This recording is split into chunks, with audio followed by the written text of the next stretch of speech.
kasıfları sevindir da. Onu xalq partlada bilməz.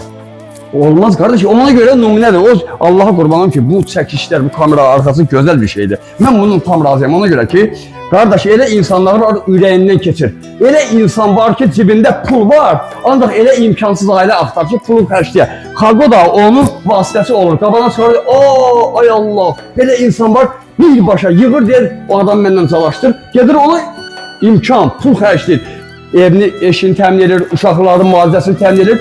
Kim səbəbkar olur? Xalq. Yaxşı, bu əgər gizli eləsəydi, kim biləcəkdi? Bir dənə Allah. Allah burada Allah da bildi, xalq da bildi, Xaqocan da bildi, vasitəçi oldu, cənnətinə qalır. Bu o niyyətlə eləmir ki, mən eləyirəm, qoy hamma baxsın, desin Xaqo nə yaxşı oğlandı. Necə? Vallahi yox. Bu əməllər niyyəti, Peyğəmbər Efendimiz sallallahu əleyhi və səlləm buyurur, "İnnəmə əməl bil-niyyət", əməllər niyyəti görədir. Bu qardaş əgər onu həqiqətən Allah üçün eləyirsə, Allah üçün savab yazılır. Onu göstər